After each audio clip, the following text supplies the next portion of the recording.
Chapter 20. Wherein the elder Ammon offers advice, and Edith Carr experiences regrets. Philip Ammon walked from among his friends a humiliated and a wounded man. Never before had Edith Carr appeared quite so beautiful. All evening she had treated him with unusual consideration. Never had he loved her so deeply. Then in a few seconds everything was different. Seeing the change in her face, and hearing her meaningless accusations, killed something in his heart. Warmth went out and a cold weight took its place. But even after that, he had offered the ring to her again, and asked her before others to reconsider. The answer had been further insult. He walked, paying no heed to where he went. He had traversed many miles when he became aware that his feet had chosen familiar streets. He was passing his home. Dawn was near, but the first floor was lighted. He staggered up the steps and was instantly admitted. The library door stood open, while his father sat with a book pretending to read. At Philip's entrance the father scarcely glanced up. "Come on," he called. "I have just told Banks to bring me a cup of coffee before I turn in. Have one with me." Philip sat beside the table and leaned his head on his hands, but he drank a cup of steaming coffee and felt better. "Father," he said, "Father, may I talk with you a little while?" "Of course," answered Mr. Ammon. "I am not at all tired. I think I must have been waiting in the hope that you would come. I want no one's version of this but yours. Tell me the straight of the thing, Phil." Philip told all he knew while his father sat in deep thought. "On my life I can't see any occasion for such a display of temper, Phil. It passed all bounds of reason and breeding. Can't you think of anything more?" "I cannot. Polly says everyone expected you to carry the moth you caught to Edith. Why didn't you? She screams if a thing of that kind comes near her. She never has taken the slightest interest in them. I was in a big hurry. I didn't want to miss 1 minute of my dance with her." The moth was not so uncommon, but by a combination of bad luck it had become the rarest in America for a friend of mine, who is making a collection to pay college expenses. For an instant last June the series was completed, when a woman's uncontrolled temper ruined this specimen and the search for it began over. A few days later a pair was secured, and again the money was in sight for several hours. Then an accident wrecked 1/4 of the collection. I helped replace those last June, all but this yellow emperor which we could not secure, and we haven't been able to find, buy or trade for one since. So my friend was compelled to teach this past winter instead of going to college. When that moth came flying in there tonight, it seemed to me like fate. All I thought of was that to secure it would complete the collection and secure the money. So I caught the emperor and started it to Elnora. I declare to you that I was not out of the pavilion over 3 minutes at a liberal estimate. If I only had thought to speak to the orchestra, I was sure I would be back before enough couples gathered and formed for the dance. The eyes of the father were very bright. "The friend for whom you wanted the moth is a girl?" he asked indifferently, as he ran the book leaves through his fingers. "The girl of whom I wrote you last summer and told you about in the fall. I helped her all the time I was away." "Did Edith know of her?" "I tried many times to tell her, to interest her, but she was so indifferent that it was insulting. She would not hear me." "We are neither one in any condition to sleep. Why don't you begin at the first and tell me about this girl? To think of other matters for a time may clear our vision for a sane solution of this. Who is she, just what is she doing, and what is she like? You know I was reared among those Limberlost people. I can understand readily. What is her name and where does she live?" Philip gave a man's version of the previous summer while his father played with the book industriously. "You are very sure as to her refinement and education? In almost 2 months' daily association, could a man be mistaken? She can far and away surpass Polly, Edith, or any girl of our set on any common, high school, or supplementary branch, and you know high schools have French, German, and physics now.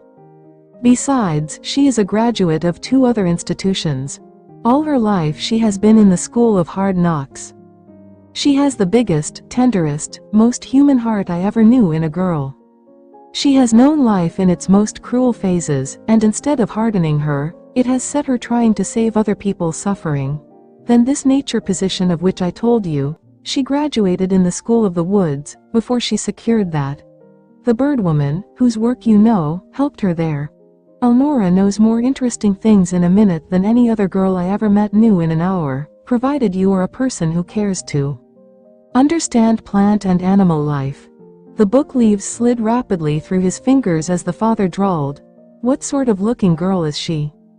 Tall as Edith, a little heavier, pink, even complexion, wide-open blue-gray eyes with heavy black brows, and lashes so long they touch her cheeks.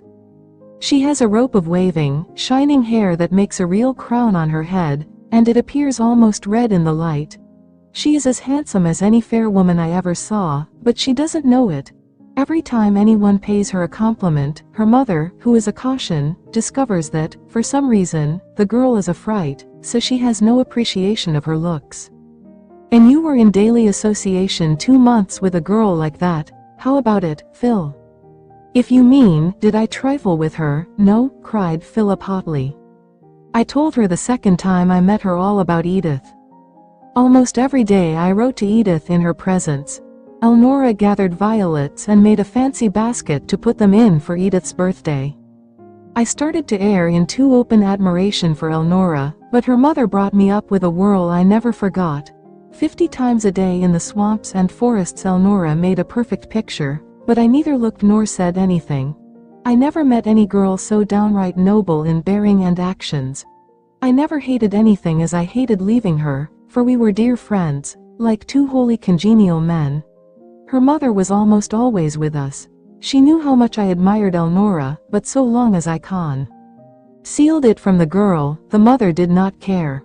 Yet you left such a girl and came back wholehearted too. Edith Carr, surely, you know how it has been with me about Edith all my life.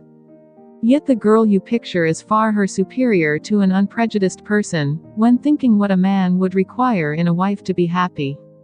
I never have thought what I would require to be happy, I only thought whether I could make Edith happy. I have been an idiot, what I've borne you'll never know. Tonight is only one of many outbursts like that, in varying and lesser degrees. Phil, I love you. When you say you have thought only of Edith, I happen to know that it is true. You are my only son, and I have had a right to watch you closely. I believe you utterly. Anyone who cares for you as I do, and has had my years of experience in this world over yours, knows that in some ways, tonight would be a blessed release, if you could take it.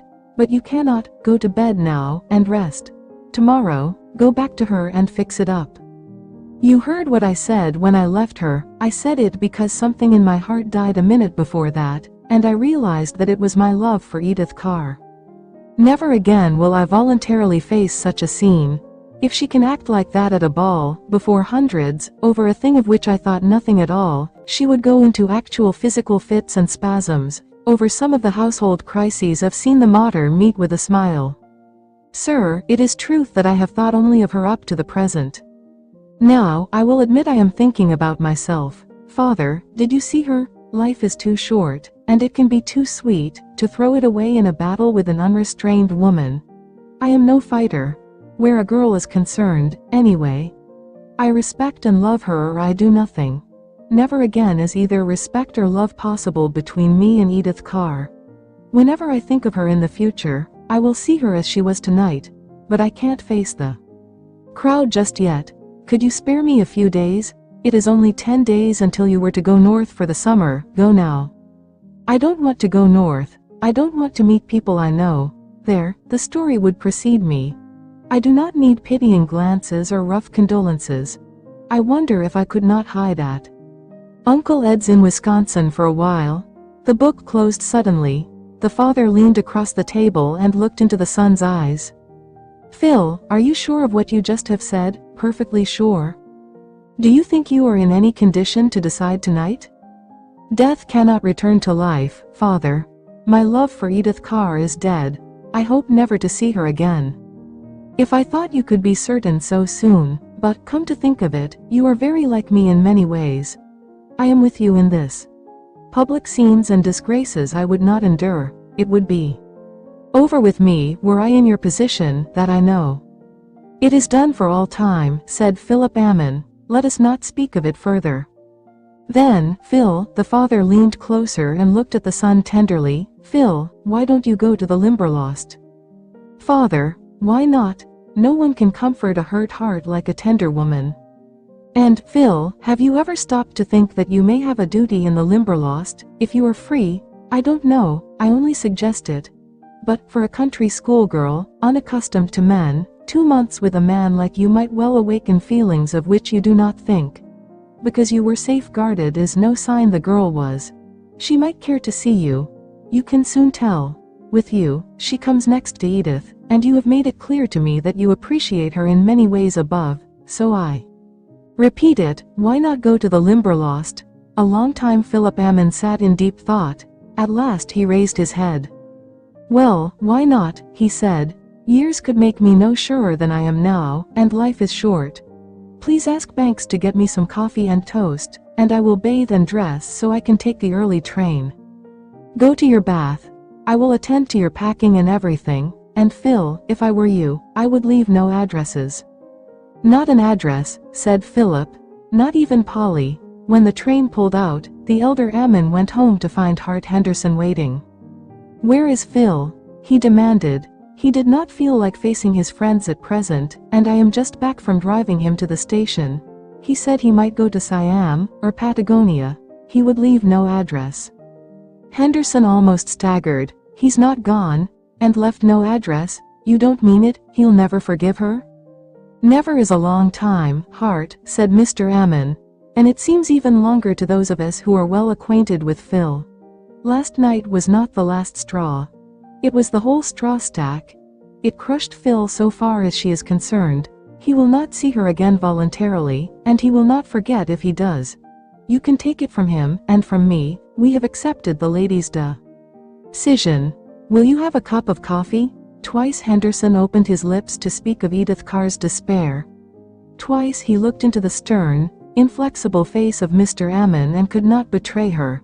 He held out the ring. I have no instructions as to that, said the elder Ammon, drawing back. Possibly Miss Carr would have it as a keepsake. I am sure not, said Henderson curtly. Then suppose you return it to Peacock. I will phone him. He will give you the price of it, and you might add it to the Children's Fresh Air Fund. We would be obliged if you would do that. No one here cares to handle the object. As you choose, said Henderson. Good morning. Then he went to his home, but he could not think of sleep. He ordered breakfast, but he could not eat. He paced the library for a time, but it was too small. Going on the streets he walked until exhausted, then he called a hansom and was driven to his club. He had thought himself familiar with every depth of suffering. That night had taught him that what he felt for himself was not to be compared with the anguish which wrung his heart over the agony of Edith Carr. He tried to blame Philip Ammon, but being an honest man, Henderson knew that was unjust. The fault lay wholly with her, but that only made it harder for him, as he realized it would in time for her. As he sauntered into the room an attendant hurried to him. You are wanted most urgently at the phone, Mr. Hender. Son, he said, you have had 3 calls from Maine 5770. Henderson shivered as he picked down the receiver and gave the call. Is that you, Hart? Came Edith's voice. Yes, did you find Phil? No, did you try? Yes, as soon as I left you I went straight there. Wasn't he home yet? He has been home and gone again. Gone, the cry tore Henderson's heart. Shall I come and tell you, Edith? No, tell me now. When I reached the house Banks said Mr. Ammon and Phil were out in the motor, so I waited. Mr. Ammon came back soon. Edith, are you alone? Yes, go on, call your maid. I can't tell you until someone is with you. Tell me instantly, Edith. He said he had been to the station. He said Phil had started to Siam or Patagonia, he didn't know which, and left no address, he said. Distinctly Henderson heard her fall. He set the buzzer ringing, and in a few seconds heard voices, so he knew she had been found. Then he crept into a private den and shook with a hard, nervous chill. The next day Edith Carr started on her trip to Europe. Henderson felt certain she hoped to meet Philip there. He was sure she would be disappointed, though he had no idea where Ammon could have gone. But after much thought he decided he would see Edith soonest by remaining at home, so he spent the summer in Chicago.